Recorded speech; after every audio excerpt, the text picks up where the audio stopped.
1 cup பச்சரிசி, 1 cup புழுங்க அரிசி, 1/2 cup உளுந்து, 1 டேபிள் ஸ்பூன் வெந்தயம். இதை நல்லா வாஷ் பண்ணி ஒரு 6 ஹவர்ஸ் நல்லா தண்ணியில் ஊற வச்சு தண்ணி நல்லா ட்ரெயின் பண்ணி அதை நல்லா கிரைண்டரில் அரைச்சிருங்க. 8 ஹவர்ஸ் கிட்ட ஃபர்மெண்ட் ஆன மாவு உப்பு சேர்த்து கலந்து வச்சுக்கலாம். இப்போ ஒரு மண் கடாய் எடுத்துக்கங்க, அதில் பாதி தண்ணி ஊற்றுங்க, நல்லா கொதி வரட்டும். மேலே இந்த மாதிரி ஒரு ஓட்டை இருக்கக்கூடிய ஒரு பிளேட்டை வச்சிடலாம்.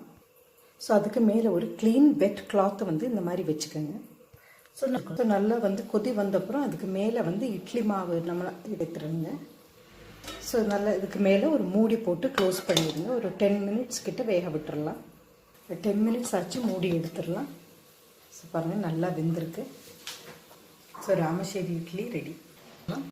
ஸோ ராமசேரி இட்லி அண்ட் ராமசேரி பொடி ரெடி ஆயிடுச்சு. ரொம்ப நல்லா இருக்கும் இந்த காம்பினேஷன். ஃப்ரெண்ட்ஸ், நீங்களும் ட்ரை பண்ணி பாருங்கள்.